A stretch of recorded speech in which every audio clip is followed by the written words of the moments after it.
శ్రీ గురుభ్యో నమః. శ్రీ మహాగణాధిపతయ నమః. తెలుగువన్ ప్రేక్షకులకు స్వాగతం. వైశాఖ శుద్ధ తృతీయని అక్షయ తృతీయ అనేటటువంటి పేరుతో పరమ ధార్మికమైనటువంటి పుణ్యప్రదమైనటువంటి దినంగా పరిగణిస్తూ ఉంటారు. ఈనాడు చేయవలసినవన్నీ ధర్మబద్ధమైనటువంటి కార్యక్రమాలు. పెద్దగా ఆర్భాటం ఉండదు గనక ఎక్కువగా దీనికి సంబంధించిన వ్యాప్తి లోకంలో కనపడదు. ఏ పనులు చేస్తే మనకి పుణ్యం లభిస్తుందో, ఏది కావాలని మనం అనుకుంటూ ఉంటామో అటువంటివి అత్యధికంగా లభించాలి అంటే ఈనాడు కొన్ని పనులు చేయాలి. ఈనాడు చేసినటువంటి పని ఏదైనా సరే అక్షయమైన ఫలితాన్ని ఇస్తుంది అన్నారు. పేరులోనే ఉంది. క్షయము అంటే నశించేది, అక్షయము అంటే నశించనిది. అంటే ఒక పని చేయడం వల్ల వచ్చేటటువంటి పుణ్యం మామూలుగా అయినట్టయితే అది కొంతకాలానికి నశిస్తుంది. క్షీణే పుణ్యే మత్స్యలోకం విశంతి అని మనకి చెప్తారు. ఏదైనా ఒక సత్కార్యం చేస్తే దానివల్ల కొంత పుణ్యం వస్తుంది. ఆ పుణ్యాన్ని అనుభవిస్తే ఖర్చు అయిపోతుంది. కానీ అక్షయ తృతీయ నాడు చేసినటువంటి పని ఏదైనా దాని యొక్క ఫలితం అక్షయంగా ఉంటుంది. అంటే ఎంత ఖర్చు పెట్టుకున్నా, ఎంత వాడుకున్నా దాని నుండి నశించేది ఏమీ ఉండదు. అలా తరుగు లేకుండా ఎంత వాడినా వస్తూనే ఉంటుంది అని చెప్తారు. అందువల్ల ఈనాడు దానాధికాలు చేసినట్టయితే దానివల్ల కొద్దిగా మామూలుగా కొంత దానం చేస్తే దానికి కొంత ఫలితం ఉంటుంది, కొంత పుణ్యం. ఈనాడు గనక దానం చేస్తే చేసింది ఎంత తక్కువైనా అది అక్షయమైనటువంటి ఫలితం ఇస్తుంది అని చెప్పి మనకి ధర్మశాస్త్రాలు చెప్తూ ఉన్నాయి. ఈనాడు చేయవలసిన మంచి పనుల గురించి ఏం చెప్తారంటే గంగాది నదులలో స్నానం చేయడం. గంగా తీరం దగ్గరలో లేనటువంటి వాళ్ళకి ఏం చేస్తారండి, మనం ఎక్కడ స్నానం చేస్తుంటే అక్కడే ఆ నీటిని గంగా గంగా గంగా అని తలుచుకుని గనక స్నానం చేసినట్టయితే 3 సార్లు తలుచుకుని మనం ఏ పాత్రలో అయితే స్నానం చేయడానికి నీటిని పెట్టుకుంటామో దాన్ని 3 సార్లు ఇలా తిప్పి గంగా అనుకున్నట్టయితే అందులోకి గంగ ఉన్నట్టేట, గంగా నది అందులో ప్రవేశించినట్టేట. అలా గంగా స్నానం చేయడం మొట్టమొదటి విషయంగా చెప్తే, ఆ తర్వాత దధ్యన్న వ్యజన పాదుక ఛత్ర ఉదకుంభ దానాలు చేయాలన్నారు. దధ్యన్నం పెరుగన్నం, వ్యజనం విసనకర్ర, పాదుకలు చెప్పులు, ఆ తరువాత గొడుగు ఛత్రం గొడుగు, అటుపిమ్మట ఉదకుంభ దానము, చల్లని నీరు నిండినటువంటి పాత్రని ఇవి దానం చెయ్యాలి అని చెప్పి అక్షయ తృతీయ నాడు మనం ఆచరించవలసినటువంటి విధులను గురించి చెప్పడం జరిగింది. ఈనాటిని మళ్ళీ ఇంకా ప్రత్యేకంగా ఏం చెప్పుకుంటారంటే కొంతమంది పరశురామ జయంతి అని చెప్తూ ఉంటారు, బలరామ జయంతిగా కూడా చెప్తారు, త్రేతాయుగ ఆదిగా కూడా చెప్తారు, ఇంకా చందనోత్సవం లాంటివి ఈనాడు నిర్వర్తించడం కూడా చూస్తూ ఉంటాం.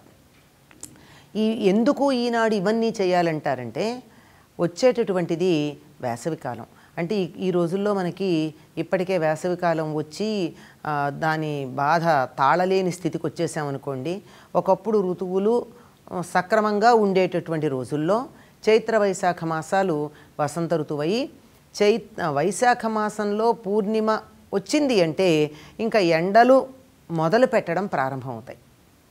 కనుక అప్పుడు గనక ఎండ వేడిమికి తాళలేనటువంటి వారి కోసం తత్సంబంధమైనటువంటి వస్తువులను దానం ఇచ్చినట్టయితే అంతులేనటువంటి పుణ్యం లభిస్తుంది అని చెప్పడం ఉంది.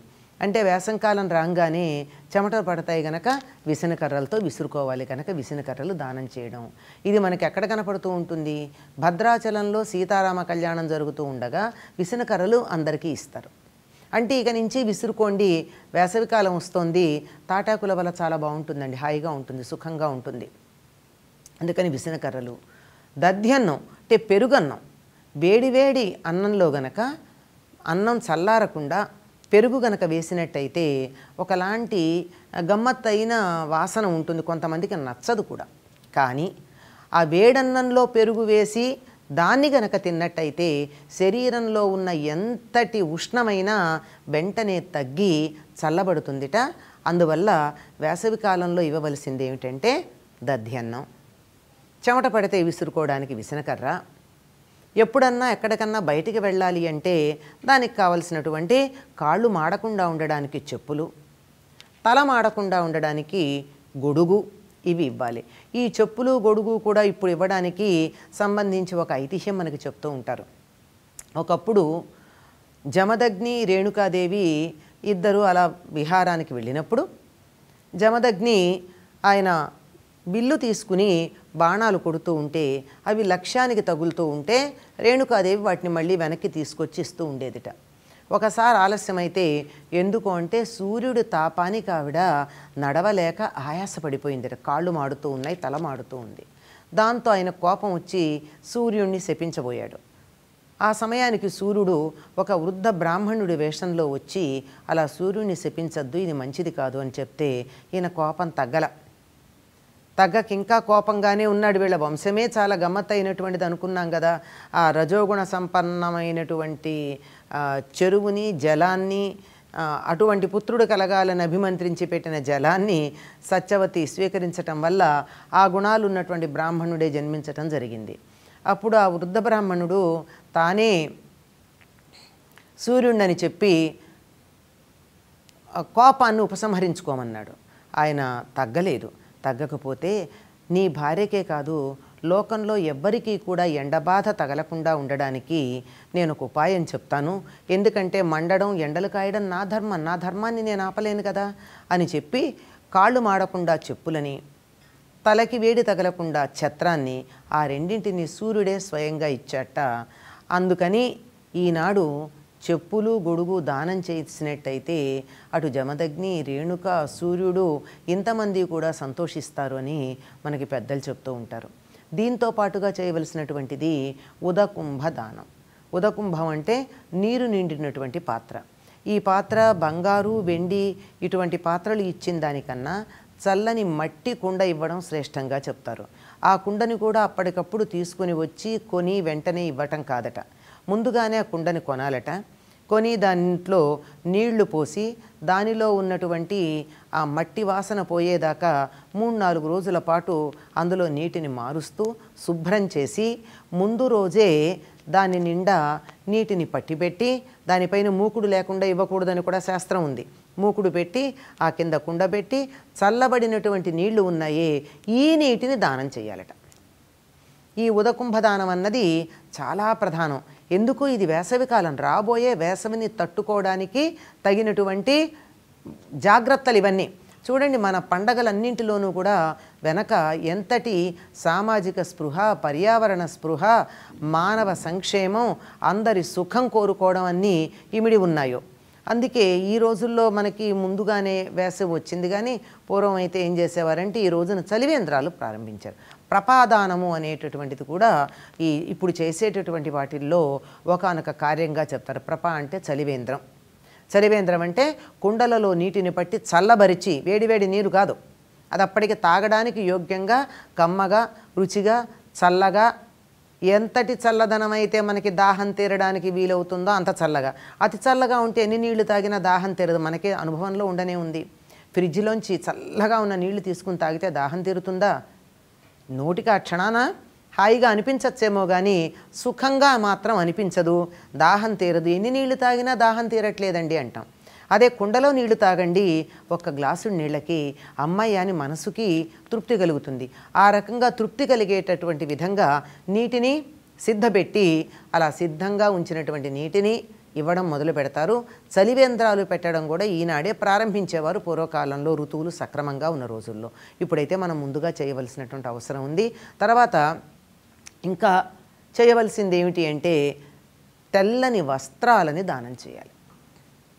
రంగువి కాదు. ఎందుకంటే తెల్లని నూలు వస్త్రాలు ఎండతాపాన్ని నుంచి మనని రక్షిస్తాయి.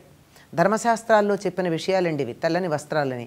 అందుకే సాధారణంగా దేవాలయాలన్నింటిలోనూ కూడా ఈరోజు మూలమూర్తులని చక్కగా శుద్ధి చేసి వాటికి అభిషేకం చేసి ఆ తరువాత తెల్లని వస్త్రాలను కడతారు. మిగిలినటువంటి రోజుల్లో దేవతామూర్తులన్నింటికి రంగురంగుల వస్త్రాలు కట్టిన అక్షయ తృతీయ నాడు మాత్రం చక్కగా తెల్లని వస్త్రాలు కట్టడం అన్నది మనకి సంప్రదాయంగా వస్తూ ఉంది. ఇవన్నీ చెయ్యాలి అని చెప్పి మనకి ధర్మశాస్త్రాలు చెప్తున్నాయి. దీనికి సంబంధించి అసలు అక్షయ తృతీయ ఒక వ్రతంగా చెప్పబడిందండి. ఆ వ్రతానికి సంబంధించిన కథ కూడా ఉంది. ఎక్కడైనా సరే ఒక వ్రతం చెప్తే వ్రతం ఆచరించే పద్ధతి చెప్పి దానివల్ల వచ్చే ఫలితాన్ని చెప్పి ఈ ఫలితం ఫలానా వాళ్ళు అనుభవించారు, వాళ్ళకి ఈ రకమైన ఫలితం వచ్చిందని ఉదాహరణ చెప్పడం మనకి పద్ధతిగా ఉంది. అటువంటి పద్ధతుల్లో ఒకానొక కథ ఏమిటంటే, ఒక కోమటి ఉండేవాడట. మంచి సత్ప్రవర్తన కలిగిన వాడు, సద్బుద్ధి ఉన్నటువంటి వాడు, సత్యవాది, దేవతలన్నా బ్రాహ్మణులన్నా గౌరవం కలిగిన వాడు. కానీ వీటన్నిటితో పాటు అతడికి ఒక ప్రత్యేకమైన లక్షణం కూడా ఉంది. ఏమిటంటే దరిద్రుడు. అయితే ఎవరో చెప్పారట, వైశాఖ వ్రతం ఒకటి చేయవయ్యా, చాలా మంచిది అన్నారట. అసలు వైశాఖ మాసం అంతా కూడా కొన్ని ప్రాంతాల్లో ఉన్నటువంటి గృహస్థులు ప్రత్యేకంగా ఒక వ్రతం చేస్తారండి వైశాఖ మాస ప్రారంభంలో మొదటి 3-4 రోజుల్లోనూ. ఏమిటి అంటే ఆ రోజున ఈ ఋతువులో బాగా లభ్యమయ్యే మామిడి పళ్ళు, పనస తొనలు ఇటువంటివి ఎవరికన్నా దానం ఇస్తారు. ఇప్పటికి కూడా చూడండి, మిగిలిన పళ్ళ మాట ఎట్లా ఉన్నా ఒక్క మామిడి పండు మాత్రం ఎవరో ఒకరికి ఇవ్వకుండా ఇంట్లో ఎవరూ తినరండి. మన పెరట్లో మామిడే కాదు, కొనుక్కున్నా సరే మొదటి మామిడి పండు నే తినటానికన్నా ముందు ఎవరో ఒకళ్ళకు ఒకటి ఇస్తారో, బ్రాహ్మణుడికో, ముత్తైదువుకో, నేను గౌరవించే ఒక వ్యక్తికో ఇచ్చిన తర్వాతే మళ్ళీ పండు తినడం, మొదటి పండు తినడం అన్నది ఒక సంప్రదాయంగా ఉంది. ఇది వైశాఖ వ్రతంలో అంతర్భాగం. వైశాఖ వ్రతం మర్చిపోయాం, కానీ ఓ పండు ఎవరికన్నా ఇచ్చి తర్వాత తినడం అనేటటువంటిది ఒక అవశేషంగా మనకి కనపడుతూ ఉంది. కనుక ఈ వ్రతం చేస్తే నాకు అక్షయమైన సంపదలు వస్తాయి అని ఆలోచించి ఎవరో చెప్పినందువల్ల ఆయన గంగా స్నానం చేశాడట. ఇంటికి వచ్చిన తర్వాత లడ్లు, తర్వాత మంచి విసనకర్రలు దానం ఇచ్చాట. దానివల్ల కలిగిన అక్షయమైన పుణ్యం వల్ల కుశవతి నగరంలో ఒక క్షత్రియుడు, ధనవంతుడైన క్షత్రియుడి ఇంట్లో జన్మించాట. కానీ ఈ దానగుణం మాత్రం మర్చిపోకుండా అలా అంతులేని దానాలు చేస్తూనే ఉండి పుణ్యలోకాలను సముపార్జించుకున్నాడట. ఈ కథని చెప్తారు. అంటే వేసవి కాలంలో తీయని పదార్థాలు కూడా ఇచ్చినట్టయితే మనం కోల్పోయినటువంటి శక్తిని పుంజుకోవడానికి వీలవుతుంది. ఈ విధంగా పితృదేవతలకి పిండ ప్రదానాలు కూడా చేయాలి. అంటే ఎప్పుడన్నా ఏదన్నా లోపం జరిగినట్టయితే ఈనాడు చేసిన దానివల్ల అవన్నీ పూడి మళ్ళీ అంతులేనటువంటి అక్షయమైనటువంటి ఫలితాలు, పిండ ప్రదానం చేసినటువంటి ఫలితాలు లభ్యమవుతాయట. అది కాకపోతే కనీసం తిలలతోనైనా, అంటే నువ్వులతోనైనా అర్ఘ్యప్రదానం తప్పనిసరిగా చెయ్యాలి అని చెప్పి మనకి శాస్త్రాలు చెప్తూ ఉన్నాయి. అటువంటి అక్షయ తది నాడు సత్కర్మలు చేసి అంతులేని పుణ్యాలను పొందుదుముగాక. స్వస్తి.